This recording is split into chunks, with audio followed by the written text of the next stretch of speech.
श्री शिवाय नमस्तुभ्यम। 9 वर्ष के बाद संतान की प्राप्ति हुई और संतान के रूप में पुत्री की प्राप्ति हुई। एक माता को कैसे प्राप्त हुई संतान, और उन्होंने एक नए उपाय का वर्णन करा है जो गुरुजी की कथा में बताया गया है। गुरुजी ने पत्र पढ़ के बताया। तो एक माता ने लिखा कि गुरुजी, मेरी शादी को 9 साल हो गए थे।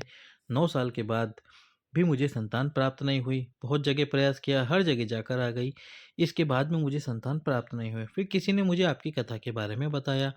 मैंने आपकी कथा सुनी और पशुपतिनाथ जी के व्रत के बारे में भी सुना, सफ़ेद आंकड़े की जड़ के बारे में भी सुना, और एक आपने उपाय बताया था जो था 3 कलश जल वाला उपाय और साथ में 5 बेलपत्र वाला उपाय। इस उपाय का वर्णन अब हम आपको कर रहे हैं। तो करना कैसे है आपको ये उपाय संतान प्राप्ति के लिए?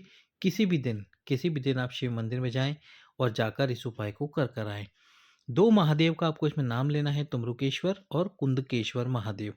इसके साथ ही यदि किसी विशेष दिन आप जाना चाहते हैं तो सोमवार के दिन, या फिर प्रदोष के दिन, या शिवरात्रि के दिन, या फिर अमावस्या के दिन, इन विशेष दिन जाकर भी आप ये उपाय कर सकते हैं। सबसे पहले भगवान शंकर के मंदिर में दक्षिण दिशा में खड़े होना है। 1 कलश जल तुम्रुकेश्वर और कुंदकेश्वर महादेव के नाम से समर्पित कर देना है। जल समर्पित करने के बाद में जो जल शिवलिंग से नीचे गिर रहा होगा उसको अपने हाथ में लेना है। हाथ में लेकर उस जल को नंदी जी के पीछे खड़े होकर पी लेना है। फिर अपने हाथ को पानी से ही धो लेना है। फिर आपको लेना है दूसरा कलश जल और साथ में तीसरा कलश जल। इन दोनों को एक साथ लेना है। अपने हाथ में, दोनों हाथ में एक एक कलश जल पकड़ना है और फिर उन दोनों कलश से एक धार बनाते हुए आपको शिव जी पर कुंदकेश्वर महादेव और तुम्रुकेश्वर महादेव के नाम से जल समर्पित करना है।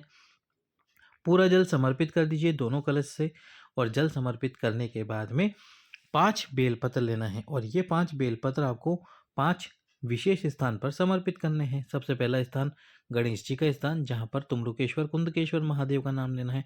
दूसरा स्थान भगवान कार्तिकेय जी का।